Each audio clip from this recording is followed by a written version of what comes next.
Hi guys, আসসালামু আলাইকুম। আশা করি সবাই ভালো আছেন। আমিও আপনাদের দোয়ায় ভালো আছি। তো আজকে কী রান্না করবো তাই আপনার সাথে শেয়ার করবো। প্রথমে এখানে আপনার আদা বাটা, রসুন বাটা সব দিয়ে দিচ্ছি।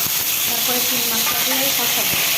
আর এখানে বটবড়ি ভাজি, নতুন সবজি দিয়ে আর নতুন আলু দিয়ে ভাজি করবো। ভাজির জন্য এখানে আমি পেঁয়াজ সব কিছু দিয়ে রাখছি। এখানে দিয়ে দিচ্ছি, এটা হলো লাল বটবড়ি।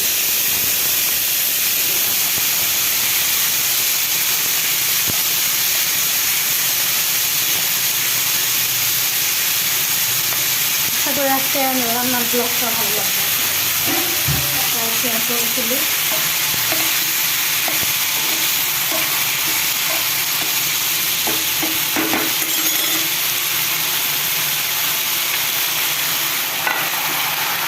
আর এখানে আমি মশলা টসলা সব দিয়ে মাছটা একটু কষাবো।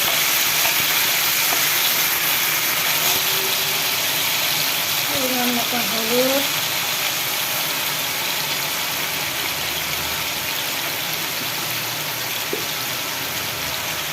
পরিমাণ মতো মরিচের গুঁড়া, পরিমাণ মতন লবণ,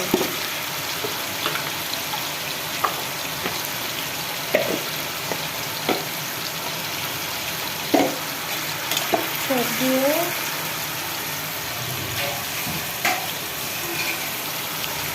পানি দিয়ে কষাবো।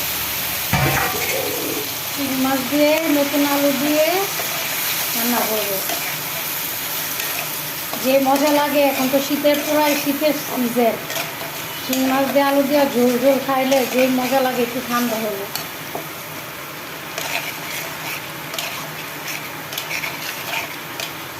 তো এটা আমার ভালো মতন চিংড়ি মাছের সাথে মশলা দিয়ে ভালো মতন কষায়ে তারপরে এখানে আমি কেটে রাখছি নতুন আলু, তারপরে দেখেন বড় বড় কাঁচামরিচ সবুজ সবুজ আর ধনিয়া পাতা দিয়ে এটাকে দেখছেন আমার কষানো কিন্তু হয়ে গেছে। তারপরে আমি মাছটা উঠাবো না, আলু দিয়েই কষাবো। এখন আমি আলু দিয়ে দিলাম। তাই ভাবলাম যে আমি কীভাবে রান্না করি আপনাদের সাথে একটু শেয়ার করি। আপনারা বললেন আমার ভালোবাসার মানুষ, আপনাদের সাথে যদি শেয়ার না করি তো কার কাছে শেয়ার করবো, ঠিক না?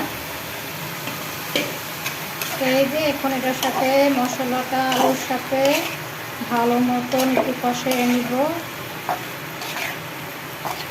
মাছটার আমি উঠাইলাম না, কারণ সেই মাছ শক্ত।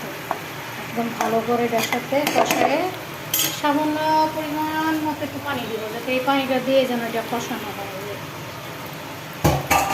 তারপরে ঢেকে দিব। এখন আমার ভাজিদের কী অবস্থা সেটাই দেখি।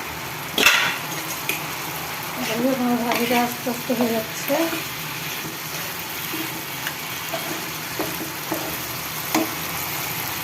তো আমি যে ভাজির কাঁচামরিচটা লাগতে দিই, এখন কাঁচামরিচটা দিয়ে দিলাম, ওর সাথে একটু তো ভাজি খেতে থাকুক, আমার তরকারি খেতে থাকুক। চলেন আপনাদের সাথে একটু শেয়ার করি।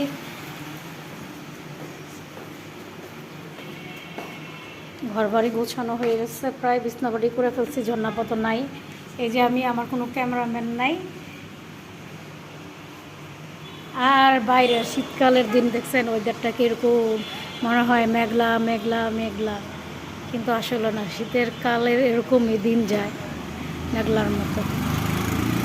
তাই ভাবি একটু শেয়ার করি, একটু রোদ একটু মেঘলা, একটু রোদ একটু মেঘলা, কিন্তু আজকে সকালে যেই কুয়াশা ছিল।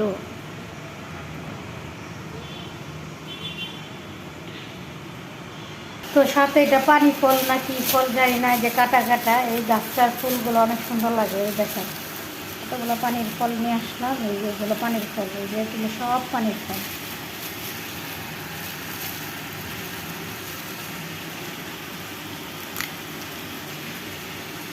ভিতর দেখছেন সাদা, খাদ্য তো ভালোই লাগে, কিন্তু চিনতে তো কষ্ট লাগে।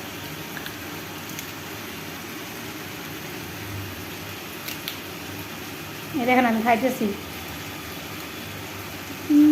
অনেক মজা।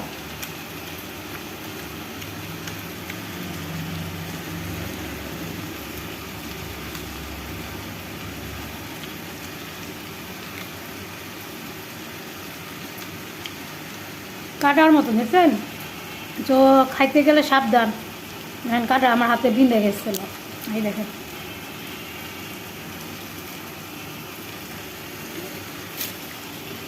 তো গাইস আমার ভাজি হয়ে গেছে, আমি এখন ধনিয়া পাতা দিয়ে দিচ্ছি।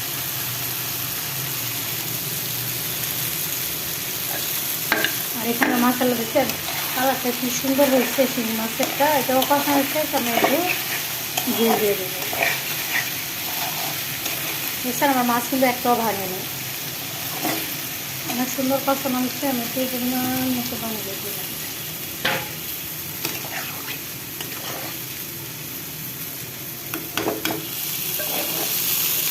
টমেটো ভাজি করাটা তেল হয়ে গেছে মনে হচ্ছে যে।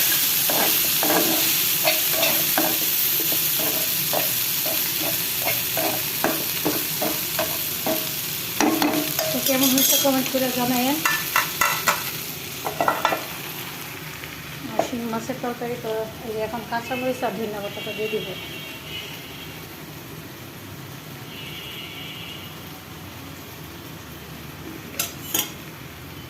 দিয়ে একটু লাড়াচাড়া দিয়ে দেবো, একটু ঝোলটা টেস্ট করবো লবণ হয়েছে বলে। লবণ টবণ সবই হয়েছে, ওকে।